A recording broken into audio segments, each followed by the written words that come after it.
Shalom, shalom mes bien-aimés. Je vous salue tous au nom de Jésus-Christ de Nazareth. J'espère que vous allez bien. J'espère que vous avez bien débuté votre matinée.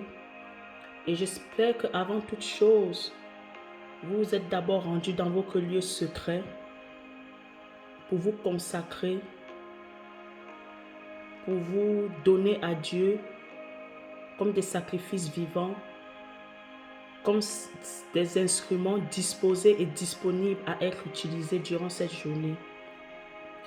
Car mes bien-aimés, sachons une chose, la parole de Dieu nous dit, c'est le verset biblique, la parole de Dieu nous dit, les bontés de l'Éternel ne sont pas épuisées, ne sont pas à leur terme. Elles se renouvellent chaque matin. Sachant que tant que les bontés de l'Éternel ne sont pas épuisées et qu'elles se renouvellent chaque matin, sachant que nous sommes aussi ces sources de bénédiction, ces instruments-là que le Seigneur va utiliser pour pouvoir bénir, renouveler les bénédictions de ses enfants. Sache que mon bien-aimé, tu fais partie de ces élus que Dieu a destinés à utiliser, non pas seulement pour être une bénédiction pour soi-même, mais pour être une bénédiction pour les autres. Donc ce matin, je viens vraiment nous exhorter, nous encourager, nous édifier à être toujours disposés et disponibles pour le Seigneur. Parce que sachant quelque chose, quand le Seigneur veut agir sur la terre, il aura besoin d'un de ses enfants, d'un de ses disciples, d'un de ses élus. Quand Dieu a besoin d'intervenir au ciel, il n'a pas besoin d'un homme. Mais quand il a besoin d'intervenir sur la terre, il a besoin d'un homme. Parce qu'il nous a dit, nous sommes des dieux sur la terre. Voilà pourquoi Dieu aura toujours besoin de toi quand il va vouloir intervenir dans la vie d'une tierce personne. Voilà pourquoi tous les matins, tu dois toujours être apte, toujours être disposé et disponible à être utilisé par Dieu pour la vie de quelqu'un. Ne soyons pas ces personnes-là qui aimeront toujours être servis, mais nous ne servons pas, nous ne sommes pas des instruments que Dieu doit se servir pour être utile pour la vie de quelqu'un. Soyons les instruments disposés pour le Seigneur. Laissons-nous utiliser par le Seigneur au lieu que c'est nous qui utilisons le Seigneur pour notre vie à nous-mêmes. Soyons des instruments pour la gloire de Dieu. Ce matin, je viens exhorter une personne encore sur le sujet du pardon. J'ai fait une série dans mes anciennes vidéos, vous allez les retrouver, sur le pardon. Et puis ce sont des séries que je continue selon l'inspiration que le Saint-Esprit me met à cœur. Alors ce matin encore, je viens encore édifier quelqu'un, je viens encore encourager quelqu'un sur le pardon. Voilà pourquoi j'ai pris le verset biblique de 1 Jean 1, verset 9.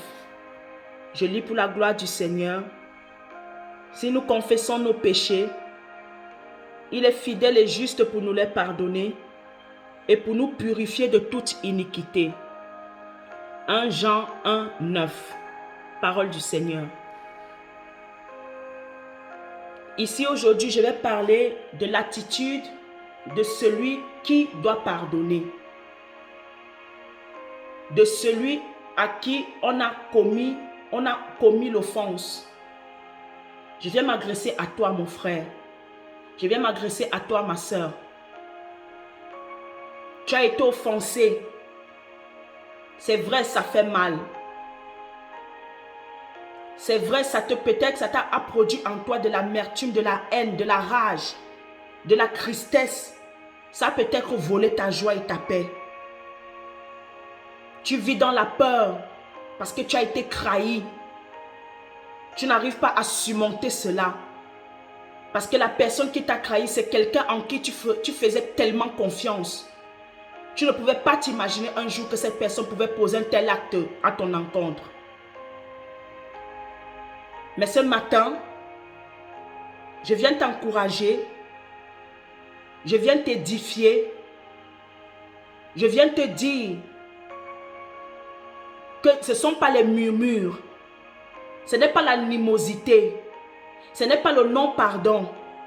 Ce n'est pas la haine, la rage, la rancune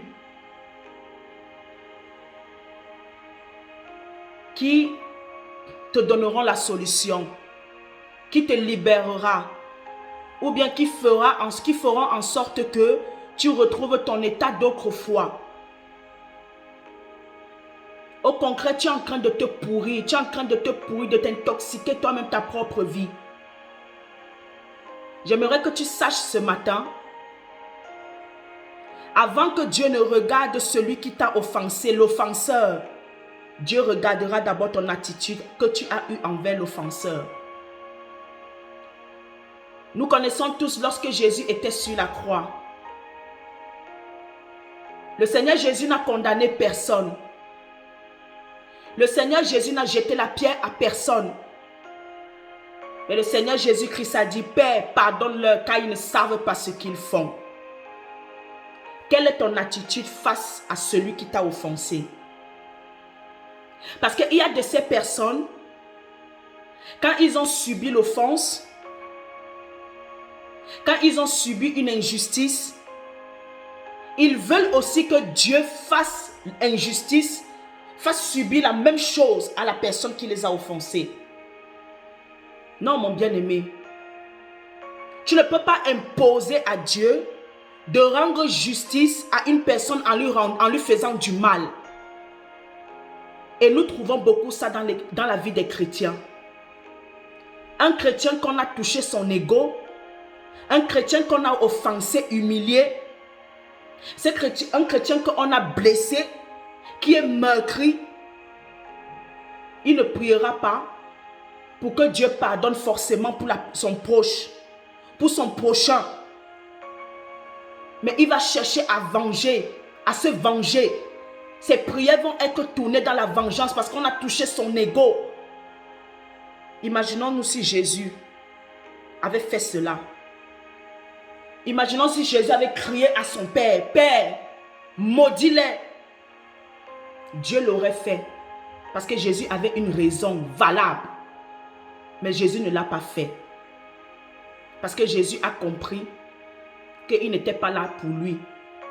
Il était là pour accomplir la mission à laquelle son Père l'avait établie sur la terre. Et Jésus savait qu'au travers de sa mort et de sa résurrection, une multitude sera sauvée, sera libérée et reviendra au Père. Il a fallu que Jésus passe par là. Mon bien-aimé, comment est-ce que tu pries quand tu as subi une injustice ou une offense? Est-ce que tu veux faire payer le mal pour le mal ou bien tu veux faire payer le mal pour le bien? Parce qu'il y a de ces chrétiens, dès qu'il a été offensé, c'est comme si c'est la fatalité. Je ne minimise pas, hein? Je ne minimise pas les offenses et ce n'est même pas biblique. Dieu ne nous a pas mis là pour qu'on doit offenser un frère ou une soeur ou un prochain quelconque. Mais aujourd'hui, je viens te parler à toi qui as subi l'offense. Quelle est ton attitude? Quelle est ton attitude? Parce que la parole de Dieu nous dit, soyons les imitateurs de Christ. Est-ce que dans tes attitudes, est-ce qu'on voit que tu es Christ? Est-ce que tu imites Christ? Est-ce que tu es témoin de Christ par rapport à ton attitude? J'ai beaucoup regardé certaines émissions où des personnes qui ont tué les enfants des autres personnes, les meurtriers, mais la famille de la personne qui est morte, qu'on a tuée, a pardonné l'autre personne. Ça requiert vraiment de l'humilité. Ça requiert vraiment d'un toucher de la part du Saint-Esprit. Sans le Saint-Esprit, tu ne peux pas pardonner. Sans la semence de Dieu en toi, tu ne peux pas pardonner un péché. Voilà pourquoi je te demande à toi qui me suis. Quelle est ta part? Quelle est ta part à faire dans cette offense que tu as subie? Ok, peut-être ça a volé ta joie. Ça a volé ta tristesse. Mais est-ce que ça t'a tué? Tu es toujours vivant. Il y a un langage qui dit, ici sur terre, ce qui ne nous tue pas nous rend plus forts. Toute chose concourt au bien de ceux qui aiment Dieu. Si cette personne qui t'a offensé volontairement, rends grâce à Dieu. Parce qu'au travers de son offense, tu as vu son vrai visage. Tu as compris par là que ce n'est pas une personne avec qui tu dois marcher. Quand je dis ne pas marcher, ça ne veut pas dire être son ennemi. La parole de Dieu nous appelle à être en paix avec tout le monde si cela est possible et si cela dépend de nous. Tant que les choses dépendent de toi, mon frère, ma soeur, fais-les comme la parole de Dieu nous le demande. Vous savez, il y a certains chrétiens, quand ce sont les autres qui subissent l'offense et l'injustice, ils vont dire à la personne, ah ma soeur, laisse tomber, pardonne. Ils vont prendre à la légère. Mais dès que c'est eux qui ont subi cette offense-là, la réaction est concrète à celle qu'ils ont demandé à l'autre frère qui a subi l'offense et l'injustice, peut-être qu'il y a deux semaines ou un mois. Mais bien aimé, Dieu n'est pas à notre service. Nous sommes au service de Dieu. Ce n'est pas à nous de dire comment Dieu doit agir dans la vie de quelqu'un qui nous a offensés. Certes, il a dit à moi la vengeance, à moi la rétribution des méchants. Mais cela ne veut pas dire que Dieu va tuer la personne pour nous. Ou bien que Dieu va anéantir la vie de la personne à cause de nous. Parce que nous-mêmes, nous ne sommes pas parfaits. Nous-mêmes, nous avons offensé des personnes auparavant ou bien même actuellement. En étant chrétiens, nous avons offensé les autres. Mais Dieu ne nous a pas tués. Mais la manière dont Dieu nous a châtiés, ça a concouru à notre bien. Pourquoi est-ce que nous voulons à notre tour que Dieu condamne les autres d'une manière exagérée? Juste parce qu'il a touché ton ego. Imaginons-nous si Jésus s'était mis à notre place, avait réagi comme nous réagissons souvent quand nous avons subi l'offense. Qu'est-ce que Jésus allait faire? Qu'est-ce que nous serons devenus aujourd'hui? Combien de monde doit revoir notre manière de nous comporter? C'est bien beau de lire la parole de Dieu, de déclarer la parole de Dieu. Nous devons être les imitateurs de Christ.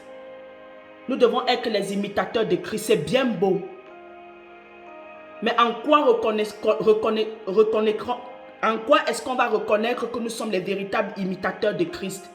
C'est par nos attitudes, nos comportements. C'est par nos actes. C'est par nos œuvres. La parole de Dieu, Dieu a dit, on reconnaîtra l'arbre par son fruit, par ses fruits. Et nos fruits doivent être basés dans Galates 5, 22. Le fruit de l'esprit. Il est impossible qu'un chrétien, tu subis une offense, tu veux que la personne meure, tu pries pour que la personne, sa vie soit brisée. Ça veut dire que tu n'as pas encore reçu la semence de Christ en toi. Parce que quand tu as reçu la semence de Christ, tu ne chercheras pas à vouloir la mort de l'autre. Mais au contraire, tu vas chercher à manifester la gloire de Dieu dans la vie de cette personne. Afin que cette personne sorte des ténèbres si elle est dans les ténèbres pour entrer dans la lumière. Parce que quand tu as été offensé, ça ne te diminue pas. Ça ne change pas en toi le rôle que Christ t'a donné d'être ambassadeur du royaume, héritier de Dieu et co-héritier en Jésus-Christ et être sa disciple. C'est justement par là que tu dois manifester le rôle, ton identité en Christ.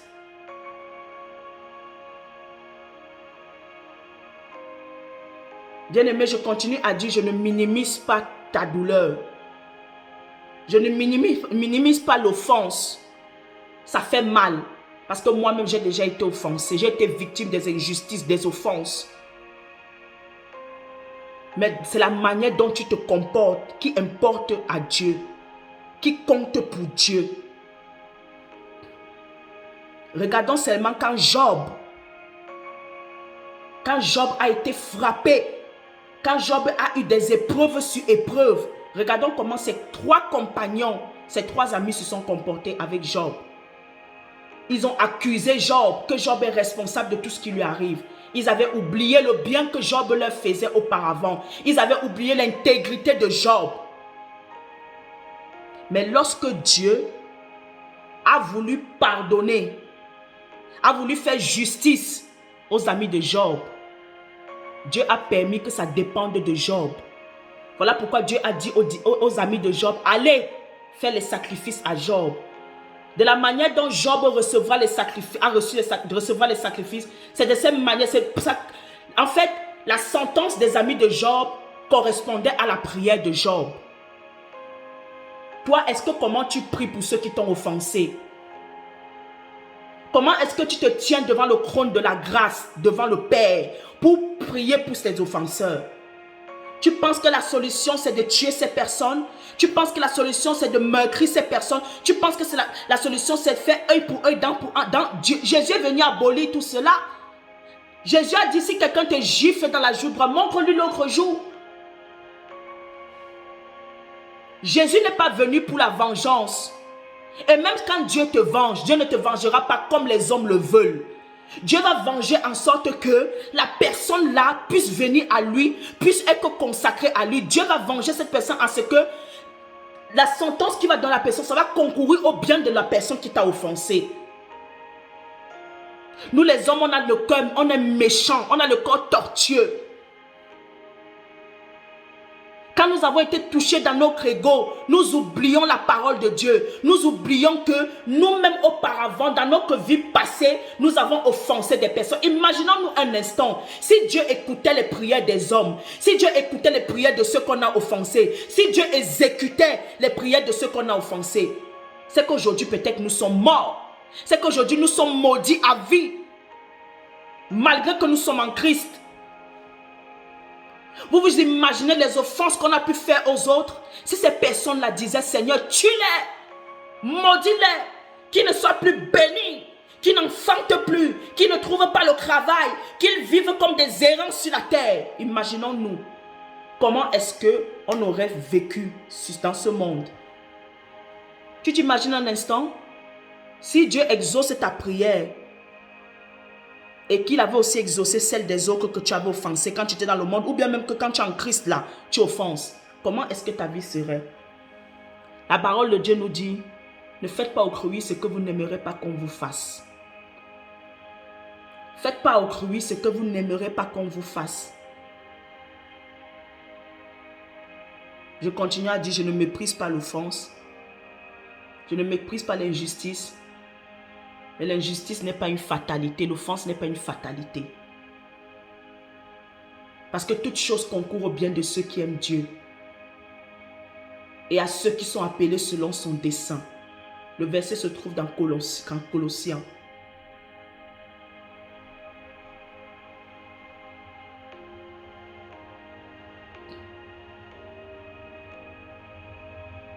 Amen.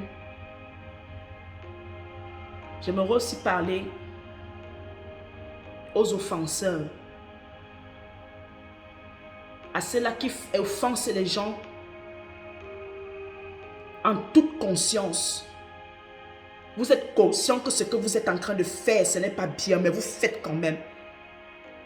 Il y a un problème. Je peux comprendre qu'un homme du monde peut le faire, mais quand un chrétien pose cet acte, il y a un sérieux problème. Il y a des personnes, dès qu'ils vont arriver pour la repentance, ils vont essayer de se justifier dans la repentance. Ils vont essayer de justifier leurs actes. Ils vont essayer d'avoir raison. Ils vont essayer de raisonner Dieu. De faire comprendre à Dieu qu'ils ont eu raison de poser cet acte. Et c'est surtout les personnes qui ont été offensées auparavant. Les personnes qui sont rancunières. Qui ont de l'amertume dans le cœur. Ces personnes-là, tu vas les voir quand ils vont te dire, quand tu vas leur poser la question, pourquoi est-ce que tu as fait ça? J'ai fait ça parce qu'on m'avait aussi fait. Il va chercher à se justifier. Mon frère, on ne se justifie pas devant Dieu. Tu ne peux pas te justifier devant Dieu. Le verset 10 dit, si nous disons que nous n'avons pas péché, nous le faisons menteur et sa parole n'est point en nous.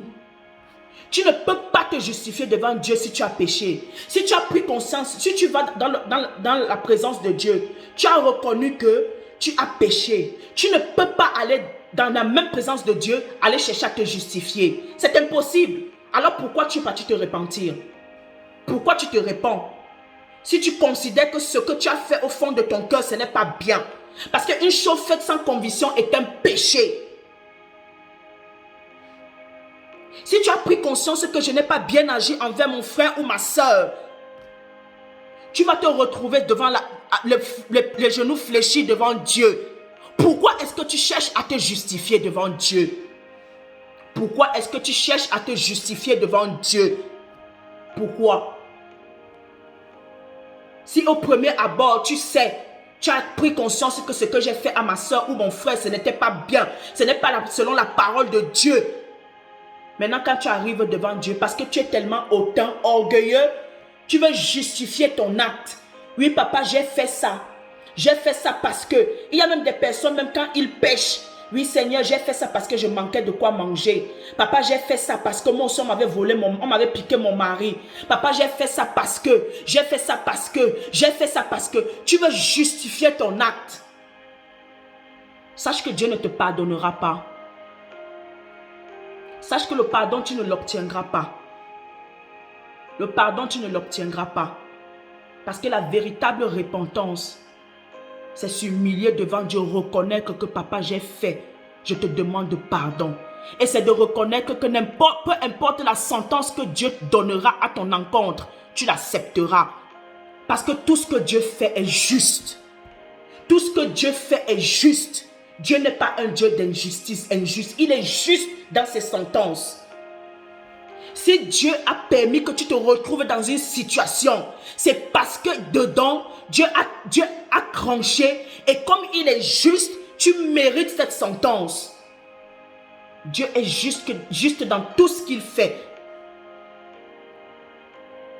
Alors mes bien-aimés, ce matin,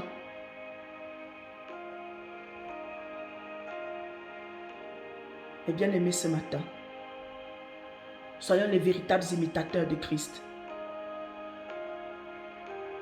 La parole de Dieu, Jésus-Christ a dit à ces personnes-là qui voulaient lapider la femme prostituée: si quelqu'un parmi vous n'a jamais péché, qu'il lance la première pierre. Tout le monde a jeté la pierre, ils sont partis. Parce que nous tous, nous avons péché. Et nous avons été privés de la gloire de Dieu. Mais Jésus-Christ s'est donné en rançon pour nous. Pour que nous bénéficions de la rédemption, de la vie éternelle et du pardon de nos péchés. À cause de la mort et de la résurrection de Jésus, nous sommes rachetés. Aujourd'hui, nous sommes réconciliés avec le Père. Bien-aimé, si tu dis que tu es de Jésus, tu es de Christ, tu portes la sémence de Dieu en toi, tu dois être humble dans tout ce que tu fais. Dans tout ce que nous faisons, nous devons être humbles. Car Dieu élève l'humble et il rabaisse l'orgueilleux. Dieu résiste aux orgueilleux et il fait grâce aux humbles. Le fait seulement devant Dieu que tu as reconnu que papa, j'ai péché. Oui, je reconnais. C'est déjà une grande porte pour toi. Parce que Dieu aime l'humble. Il aime l'homme humble. Dieu aime l'homme humble.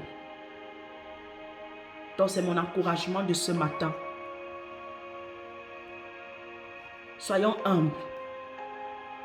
Ne soyons pas humbles seulement de nos bouches, mais soyons humbles aussi de nos cœurs, par nos actions, nos actes, nos attitudes. J'espère que ce message t'a édifié. Si c'est difficile pour toi de pardonner, tourne-toi auprès du Saint-Esprit. Le pardon, ce n'est pas quelque chose de naturel. Le pardon, c'est surnaturel, c'est spirituel d'abord. Le pardon est d'abord spirituel avant d'être physique. Et le pardon ne vient pas de n'importe où. Le pardon vient de Dieu. C'est lui qui est l'instituteur du pardon. C'est par l'acte de la mort de Jésus qu'il a institué le pardon. Jésus a été le pardon véritable, a été l'accomplissement véritable du pardon. Voilà pourquoi aujourd'hui, toi et moi, nous vivons. Toi et moi, nous avons l'assurance Voilà pourquoi toi et moi, nous avons l'assurance et la foi que nous avons la vie éternelle. Voilà pourquoi toi et moi, nous travaillons pour préserver cette invitation pour le royaume de Dieu. Que Dieu te bénisse abondamment. Seul tu ne pourras pas y arriver. Et ne crois pas que le pardon viendra de l'homme. Non. L'homme a sa manière de pardonner, mais quand le Saint-Esprit pardonne, il pardonne à ce que la personne qui t'a offensé, même quand tu la verras, tu n'auras aucune haine, aucune amertume dans ton cœur. Il fera à ce que la personne, tu sois rempli de compassion pour elle, que tu vas commencer à prier même pour la personne. Quand tu ressens en toi que tu dis que tu as pardonné, mais la personne, quand tu la vois, ou bien quand tu entends le nom de la personne, ou bien quand tu penses à la personne, ou bien que tu vois la personne, tu as toujours l'amertume dans le cœur. Sache que ma soeur, ton pardon n'est pas encore véritable. Ne te laisse pas intoxiquer par le non-pardon. Le non-pardon est une prison spirituelle. Tu te rends prisonnière. Libère-toi. Le pardon d'abord, c'est quelque chose qui nous concerne nous-mêmes avant de concerner celui qui nous a offensés. Que Dieu te bénisse abondamment. Et je prie vraiment afin que le Saint-Esprit te donne le courage, la force de pardonner, le pardon divin. Pas le pardon qu'on voit dans le monde. Non, le pardon qui vient d'en haut. Le pardon véritable. Que Dieu te bénisse abondamment.